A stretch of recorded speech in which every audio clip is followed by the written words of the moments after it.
सामाजिक और आर्थिक संबंधों पर कई फैक्टर्स का डायरेक्ट असर पड़ता था, जैसे environment, land use and agriculture technology. So hello everyone, this is Mayank Dubey and you are welcome to फ्यूके education.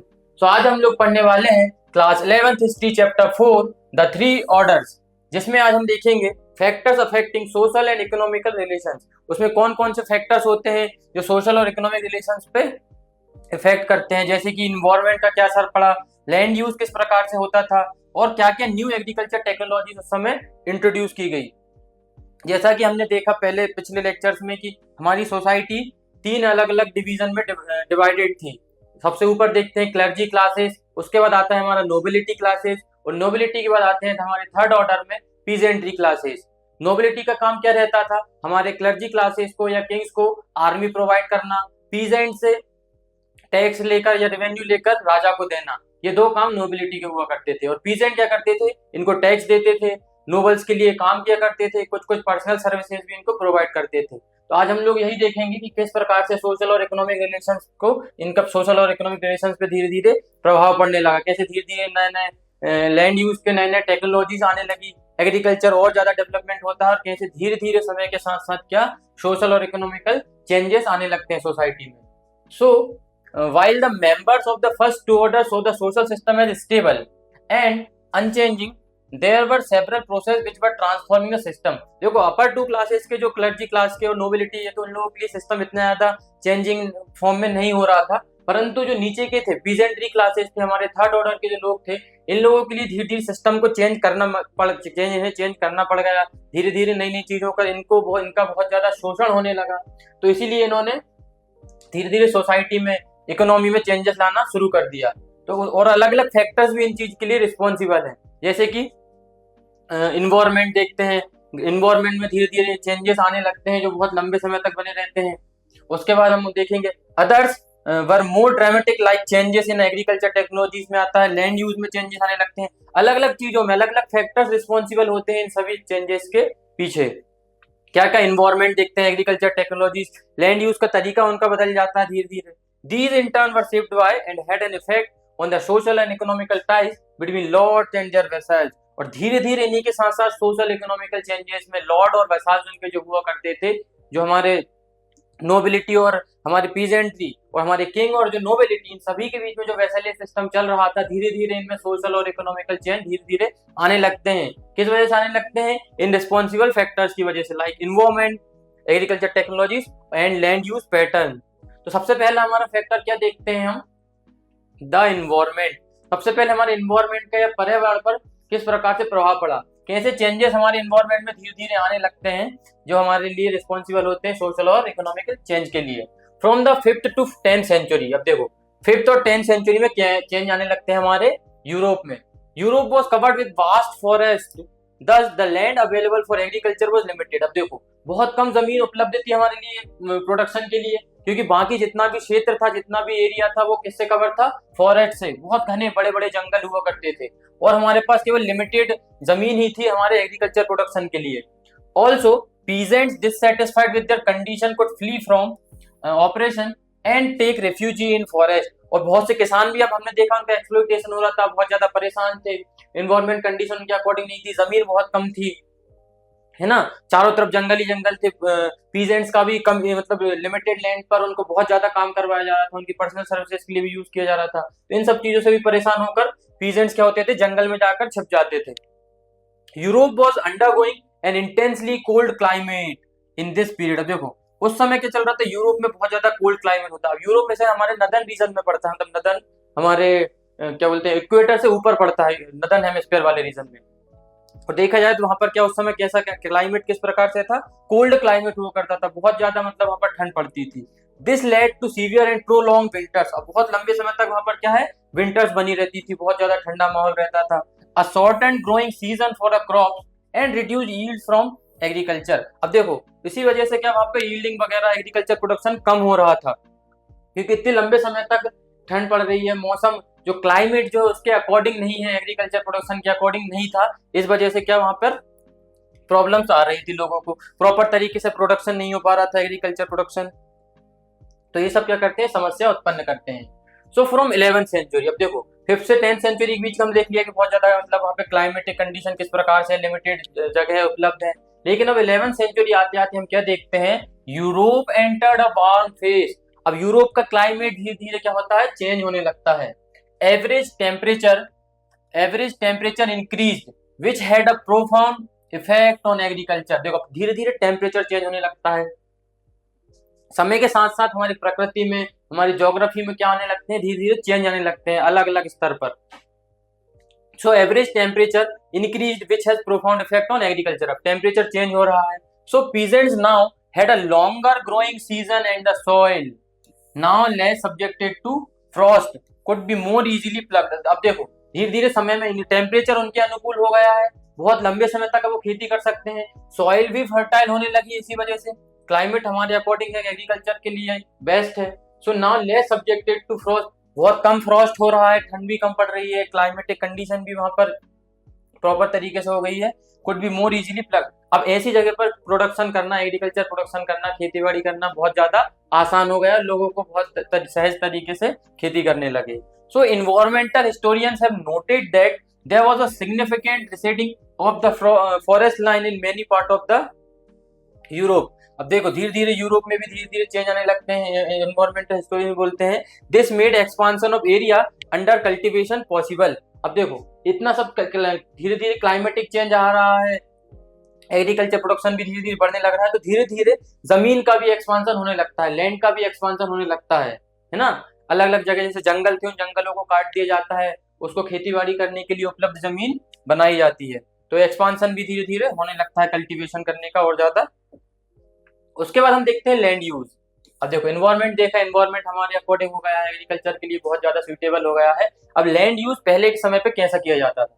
So initially agriculture technology was very primitive, बहुत प्राचीन तरीके से एग्रीकल्चर टेक्नोलॉजी यूज करते थे, वही हमारे बैल का उपयोग किया करते थे, उनमें हल बांधकर, और इस प्रकार से होता था। और उस प्रकार से उनके जो लकड़ी के प्लाव होते थे, लकड़ी के हल जो होते थे, वो बहुत कम हमारे जमीन को मतलब ऐसा कम डक, उनका मतलब ऐसे सही तरीके से बहुत गहराई तक नहीं जाता था वो प्लाव, जिस वजह से प्रोडक्शन भी कम होता था।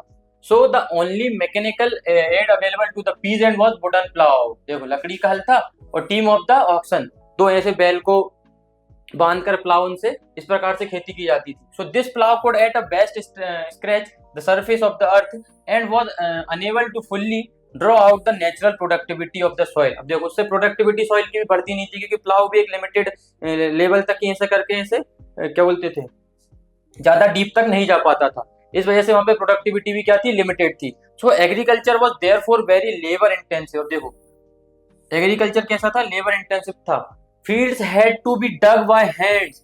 जो किसान होते थे, जो कल्टीवेटर्स हुआ मतलब किसान वगैरह हुआ करते थे, जो खेती करते थे, वो लोग हाथों से खेत को क्या प्लाव करते थे, often once in 4 year and enormous manual labour was required. और बहुत ज्यादा मैनुअल लेबर की आवश्यकता पड़ रही है, किसान हाथों से ऐसे हल चला रहे हैं खुद के हाथों से, कुछ बैल का उपयोग कर रहे हैं, तो इस प्रकार से कितनी सारी समस्या, कितनी प्राचीन तरीके की टेक्नोलॉजी यूज करते थे हम एग्रीकल्चर में, किसान को अपने हाथों से खेती प्लाव करना पड़ रहा है।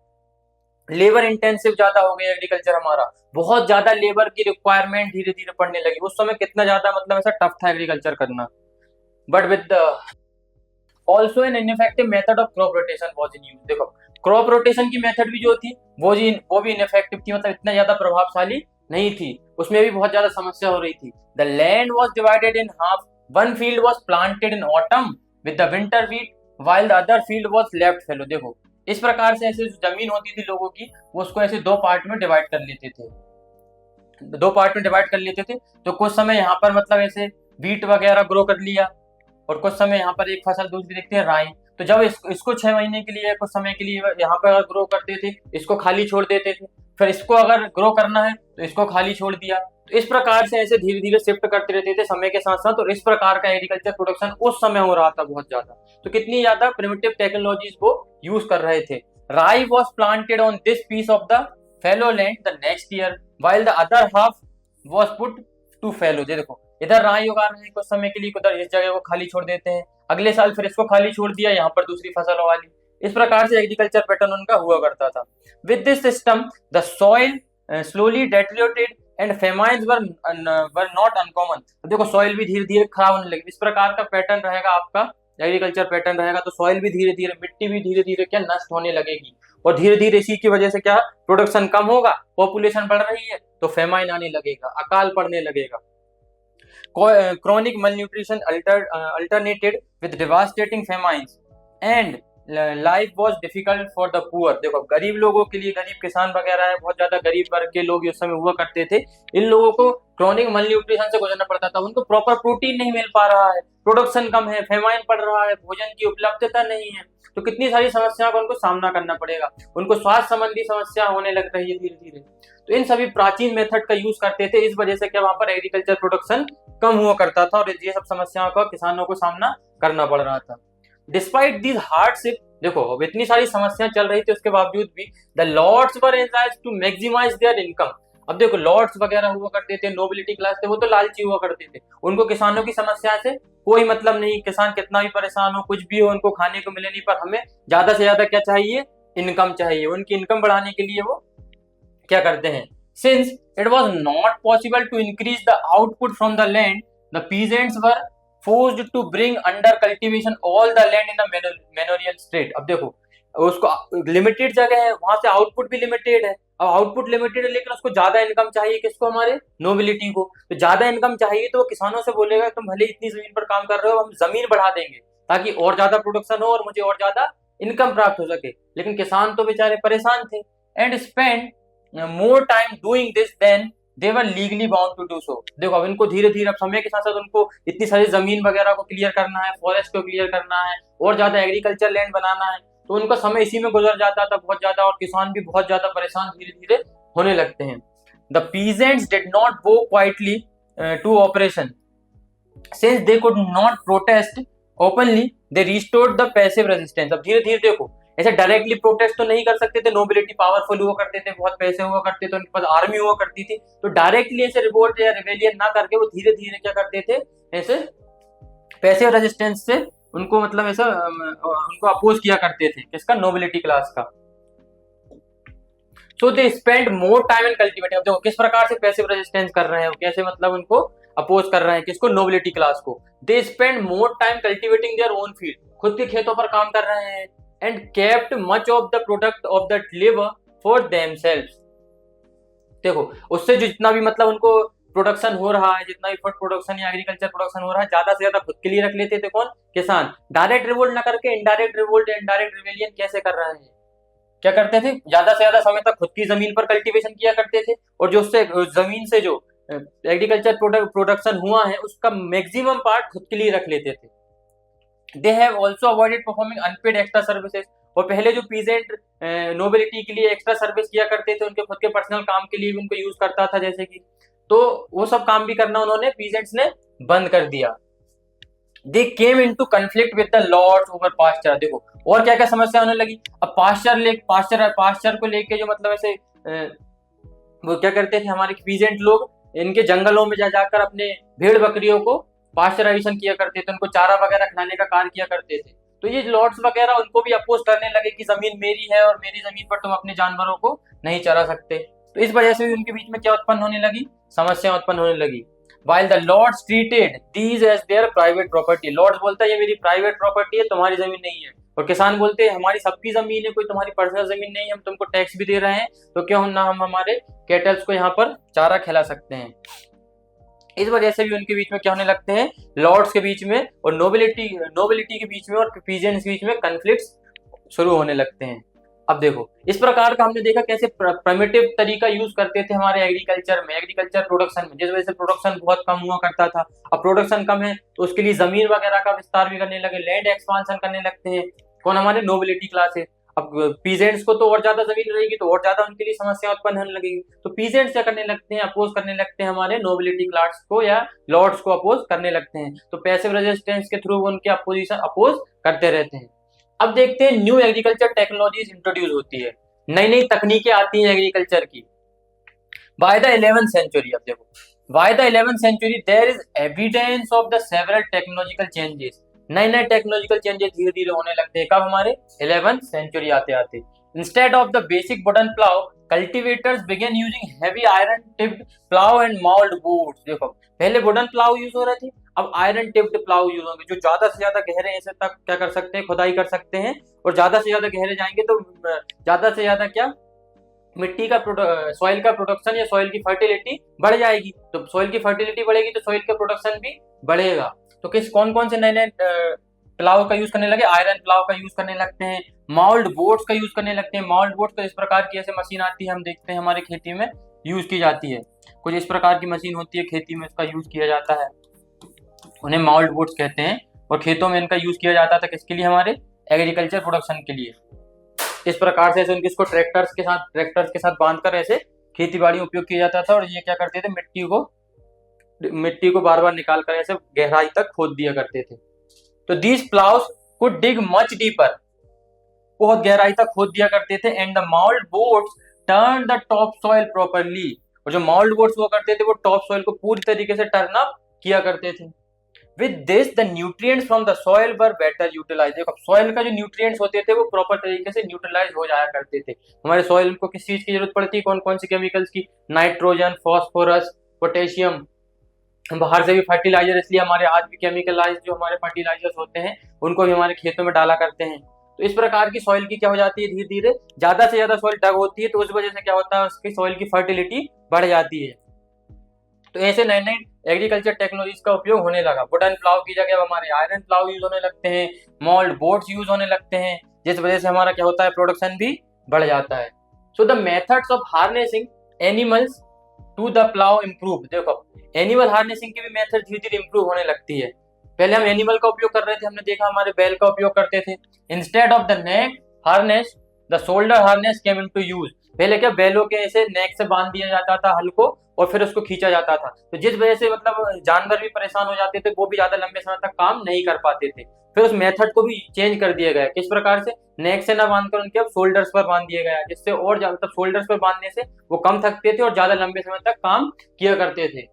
सो this enabled animals to exert greater power, जिससे शोल्डर्स की पावर से वो ज्यादा से ज्यादा लंबे समय तक काम कर लिया करते थे। Horse's were now better sword. अब देखो घोड़े वगैरह जो हुआ करते थे, तो उन घोड़े भी पहले जैसे काम किया करते हैं मिट्टी पर, जमीन पर, जहां भी उनका उपयोग होता था वहां पर उनके घोड़े के जो पैर होते थे, उनके नाखून जिन्हें खुर बोलते हैं, उन वो धीरे धीरे डिके होने लगते थे, सड़ जाते थे, खराब हो जाते थे। पर अब इस समस्या के लिए भी क्या समाधान आया, विच प्रिवेंटेड फुट डिके, है ना। So they were increase use of wind and power energy for agriculture.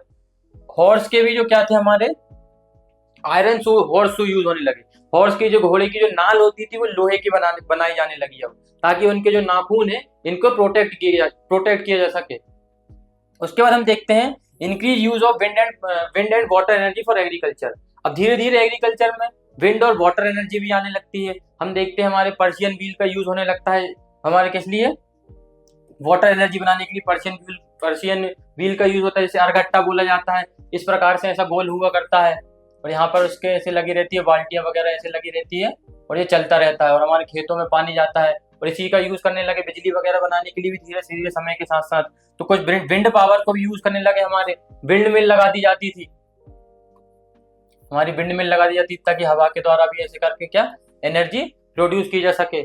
उसके बाद हम देखते हैं more water powered and wind powered mills. धीरे धीरे वाटर पावर्ड और विंड पावर्ड मिल्स भी बनने लगती है, set up all over the Europe for purpose like milling corn and pressing grapes वगैरह। ग्रेप्स वगैरह से क्या, इनको प्रेस करके इनका जूस निकाल के इनसे वाइन्स बनाई जाती थी, नोबिलिटी क्लास और क्लर्जी क्लासेस के लिए वाइन्स वगैरह का यूज किया करते थे। अब देखते हैं there were also changes in land use. अब देखो लैंड यूज का पैटर्न हमने देखा, पहले प्राचीन तरीके से होता था कि एक जमीन को दो भागों में बांट दिया करते थे, आधे को थोड़े समय तक खाली छोड़ देते, आधे पे प्रोडक्शन करते थे। तो इसमें भी धीरे धीरे क्या होने लगता है, चेंज आने लगते हैं। The most revolutionary one was the switch from 2 field to 3 field system. अब देखो पहले हमने क्या देखा, 2 फील्ड सिस्टम हुआ करता था, कुछ समय के लिए इस पे खेती होती थी, कुछ समय के लिए इस पे। अब हो गया ये सिस्टम कैसा, 3 फील्ड सिस्टम हो गया है, 3 फील्ड सिस्टम हो गया है। In this peasants could use a field 2 years out of 3 if they planted it with one crop in autumn and a different crop in spring a year and a half later। देखो अलग अलग season आते हैं autumn और spring में, तो मान लो यहाँ पर एक फसल लगा ली हमने, फसल ए, और यहाँ फसल बी। इस समय हमने ये वाली जमीन को क्या खाली छोड़ दिया। अब सेकंड जो अगला सीजन जो आता है उसमें हम ये वाली जमीन, इन दोनों जमीन पर खेती कर लेते हैं, जमीन ए को खाली छोड़ देते हैं। अब उसका थर्ड सीजन आता है, उसमें हम जमीन ए और जमीन सी पर खेती कर लेते हैं, बी को खाली छोड़ देते हैं। तो इस प्रकार से क्या होने लगा, थ्री फील्ड सिस्टम आ गया। पहले 2 फील्ड सिस्टम था, 3 फील्ड सिस्टम आ गया। इसमें ज्यादा से ज्यादा जमीन पर प्रोडक्शन कर रहे हैं और हमारी जमीन भी वापस रिचार्ज हो जाती है।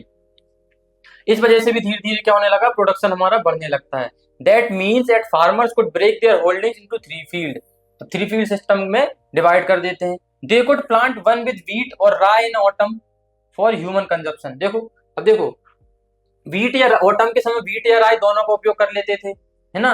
The second could be used in spring to raise peas वगैरह, मटर वगैरह, बीन्स वगैरह, लेंटिल्स, दाल वगैरह for human use, and oats वगैरह, बार्ले फॉर द हॉर्सेस। ऐसे अलग अलग समय पे, जैसे मान लो हॉर्स के लिए उनको यूज करना है कुछ, उनके लिए अलग फसल, जैसे 2 वाले, एक पे ह्यूमन कंजप्शन के लिए, एक पे एनिमल कंजप्शन के लिए यूज कर लिया, इसको फैलो छोड़ दिया।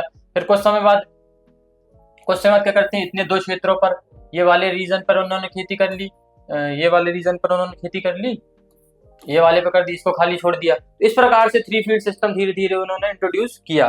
The third field lay fallow, each year they rotated the use among the 3 field. और इस प्रकार से इन तीनों फील्ड का डिवीजन जो हुआ करता था, इसमें ही धीरे धीरे क्या होने लगा, रोटेशन चलने लगा, कुछ समय यहाँ पर, कुछ समय यहाँ पर, और जो थर्ड वाला पार्ट रहता था उसे क्या, फैलो छोड़ दिया जाता था।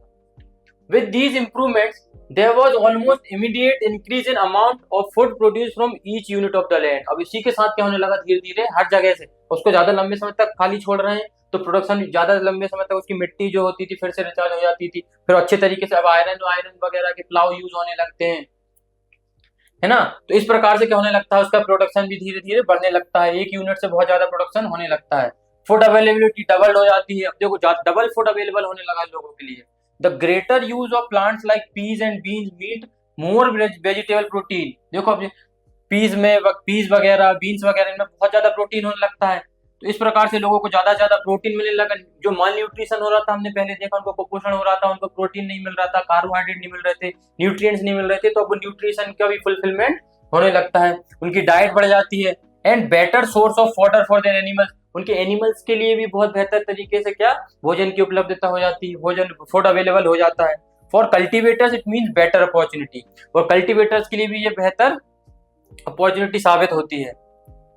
They could now produce more food from less land. अब देखो, जो कल्टिवेटर्स होते हैं वो कम जमीन, अब देखो प्रोडक्शन बढ़ रहा है, नई तकनीक आ गई है, तो जो कम जमीन है, कम जमीन के क्षेत्र से ही वो ज्यादा से ज्यादा प्रोडक्शन कर सकते हैं। पहले उनको ज्यादा प्रोडक्शन करना है तो ज्यादा जमीन की आवश्यकता पड़ रही है, ज्यादा लैंड की आवश्यकता पड़ रही है, पर नई एग्रीकल्चर टेक्नोलॉजीज के इंट्रोड्यूस होने की वजह से क्या, कम जमीन से वो ज्यादा से ज्यादा प्रोडक्शन करने लगते हैं, कम जमीन से भी मैक्सिमम प्रोडक्शन करने लगते हैं। So the average size of the peasants farm shrank from about 100 acre to 20-30 एकड़ by the 13th century. 13th century आने तक जो 100 एकड़ के खेतों में खेती कर रहे थे, और जितना 100 एकड़ की खेती से प्रोडक्शन हो रहा था, उतना ही प्रोडक्शन हम 20 और 30 एकड़ लैंड से कर सकते हैं। तो हमको ज्यादा से ज्यादा मेहनत करने की जरूरत नहीं पड़ती है, हम कम क्षेत्र से ही हमारे जितना हमको प्रोडक्शन चाहिए उतना हमको मिल जाता है। So holding which were smaller could be more efficiently cultivated. तो कम जमीन पर करना आसान है, कम जमीन का मैनेजमेंट वगैरह करना सब कुछ बहुत आसान है, इसलिए कम से कम क्षेत्र पर पीजेंट्स लोग क्या करने लगे, उनकी फार्मिंग करने लगे। Reduce the amount of labour needed, अब कम लेबर की आवश्यकता पड़ेगी, कम क्षेत्र है तो लेबर भी कम चाहिए। So this gave the peasants time for other activities. अब देखो, जो पीजेंट्स होते थे किसान को, अब इसी के साथ साथ क्या और भी ज्यादा समय बचने लगा उनका, उनको ज्यादा 100 एकड़ की खेती ना करके 20 एकड़ की खेती करना पड़ रहा था, तो उनको और भी ज्यादा समय बचने लगा ताकि वो और भी अलग अलग एक्टिविटीज कर सके। Some of this technological changes cost a lot of money. अब देखो, धीरे धीरे टेक्नोलॉजिकल चेंजेस तो इंट्रोड्यूस हो गए हैं, पर अब इन सब टेक्नोलॉजीज को अगर आपको चाहिए तो उसके लिए आपको क्या खर्च करना पड़ेगा, पैसा खर्च करना पड़ेगा।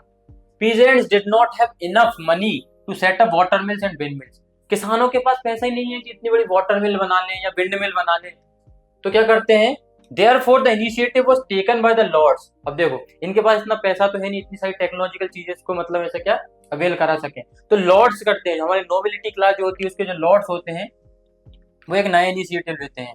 But peasants were able to take the initiative in many things such as extending arable land. Peasants भी चाहते हैं कि ज्यादा से ज्यादा एरेबल लैंड हमारे पास अवेलेबल हो सके, है ना। पीजेंट्स उनके तरीके से वो और ज्यादा एडवांस चीजें इनिशिएटिव वगैरह चाह रहे थे।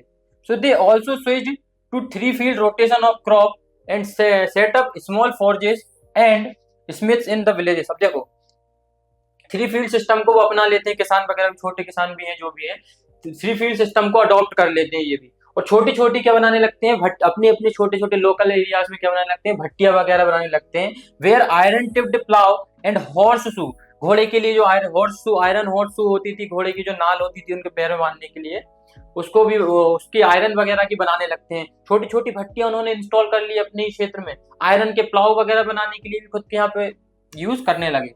Were made and repaired cheaply, और बहुत सस्ते दामों पर खुद ही खुद के द्वारा क्या इन सब चीजों को रिपेयर भी करने लगे। सारी उन्होंने व्यवस्था खुद के लिए खुद से कर ली। फिर देखते हैं from the 11th century the personal bond that had been the basis of feudalism were weakening. अब देखो, जो पहले बॉन्ड साइन हुआ था लोगों के बीच में, नोबिलिटी और पीजेंट्स के बीच में, अब धीरे धीरे वो क्या वीक होने लगता है। बोले कि हम तुम्हारे लिए काम नहीं करेंगे, क्योंकि पीजेंट्स के पास अब ज्यादा ज्यादा पैसा बचने लगा है, उसको तो रेवेन्यू उतना ही देना है। इन्होंने खुद से ही खुद के तरीके से क्या प्रोडक्शन को बढ़ाने की तकनीक इंट्रोड्यूस की, खुद से भट्टियां वगैरह बना ली, खुद के आयरन इंप्लीमेंट्स भी खुद के बनाने लग रहे हैं। तो क्या होने लगता है इनके बीच में, जो पीजेंट्स के बीच में और नोबिलिटी क्लास के बीच में जो पहले सोशल डिफरेंस, सोशल सिस्टम जो हुआ करता था, उसमें चेंज आने लगते हैं। Because economic transaction are becoming more and more money based. अब जो इकोनॉमिक ट्रांजेक्शन है वो मनी के बेसिस पर हो गए हैं, क्योंकि किसान के पास भी पैसा बचने लग रहा है, धीरे धीरे उनकी सेविंग्स बढ़ रही है, तो मनी बेस्ड होने लगता है economic transaction. Lords found it convenient to ask for rent in cash not in service. देखो, पहले क्या सर्विस के, लेबर सर्विस के द्वारा लेबर जो हुआ करते थे, पीजेंट जो हुआ करते थे, अपने कल्टीवेटर्स, अपने लॉर्ड्स को डायरेक्ट पैसा न देकर उनके लिए लेबर रेंट के फॉर्म में उनको टैक्स दिया करते थे। उनके लिए कोई भी सर्विस, एक्स्ट्रा सर्विस जो प्रोवाइड कर रहे हैं, या उनकी कोई पर्सनल सर्विस के लिए अपन ने काम कर दिया बिना उन्हें पैसा दिए। परंतु अब किसानों के पास भी पैसा बचने लग रहा है, इनको भी पैसे की आवश्यकता पड़ने लगती है, तो जो उनका लॉर्ड होता है वो उन लोगों से लेबर रेंट न लेकर, उनसे सर्विस न लेकर क्या करता है, उनसे उसके एक्सचेंज में मनी, पैसे वगैरह ले लिया करता है। And cultivators were selling their crops for money instead of exchanging them for other goods. पहले क्या बार्टर सिस्टम टाइप का हुआ करता था कि भाई चावल के बदले आपने जूते ले लिए, जूते के बदले चावल ले लिए, इस प्रकार का सिस्टम, बार्टर सिस्टम चल रहा था। पर इस बार्टर सिस्टम को उन्होंने बदलकर क्या कर दिया, उन्होंने उनके क्रॉप्स वगैरह सेल किए किस चीज के एक्सचेंज में, मनी के एक्सचेंज में। मनी आ गई है, करेंसी आ गई है वहां पे, तो करेंसी के एक्सचेंज में ही उनके क्रॉप्स वगैरह को वो सेल करने लगते हैं to the traders who would then take such goods to be sold in the towns. और जो ट्रेडर्स होते थे, जो व्यापारी होते थे, क्रॉप्स को पैसे के बदले में खरीद कर उसको दूर दराज के क्षेत्रों तक, अलग अलग टाउन तक, अलग अलग शहरों तक जाकर इनको बेचा करते थे। The increasing use of money began to influence price. अब देखो, मनी का इंट्रोडक्शन हो गया है, मनी आ गई है मार्केट में, डायरेक्ट मतलब अब बार्टर सिस्टम नहीं चल रहा है, तो मनी का इन्फ्लुएंस बढ़ने लगता है, जिससे प्राइस में भी डिफरेंसेस आने लगते हैं। Which became higher in times of poor harvest. अब मान लो खेती बाड़ी बेहतर तरीके से नहीं हुई है, तो इस खेती बाड़ी बेहतर तरीके से नहीं होती है, तो इस प्रोडक्शन का इफेक्ट भी किस पे पड़ता है, मनी की परचेसिंग पावर पर भी उसका इफेक्ट पड़ता है। जैसे हम देखते हैं अभी वर्तमान में भी हमारी इकोनॉमी में, अगर करेंसी में हमारे जीडीपी वगैरह है, इसमें अगर डिफरेंस आने लगते हैं, तो उस प्रकार से हमारा इकोनॉमी में भी धीरे धीरे क्या आने लगते हैं, डिफरेंसेस आने लगते हैं। In England for instance agriculture prices doubled between the 1270s and 1320s में। इस समय क्या होने लगता है, एग्रीकल्चर प्राइसेस क्या बढ़ जाते हैं, क्योंकि प्रोडक्शन कम हुआ है, तो प्रोडक्शन कम होगा और लोगों की डिमांड बहुत है, तो प्राइस वगैरह भी क्या हो जाएंगे, डबल हो जाएंगे। तो इस वजह से यूरोप में क्या होने लगता है, एग्रीकल्चर प्रोडक्शन की ज्यादा जो प्राइजेस रहते हैं वो डबल हो जाते हैं। So with this we have completed our session. Agriculture technologies, environment और लैंड यूज ने हमेशा से सोसाइटी और इकोनॉमी के बीच एक बेहतर रिलेशनशिप बनाकर रखा है। So thank you very much and don't forget to like, share and subscribe. Thank you.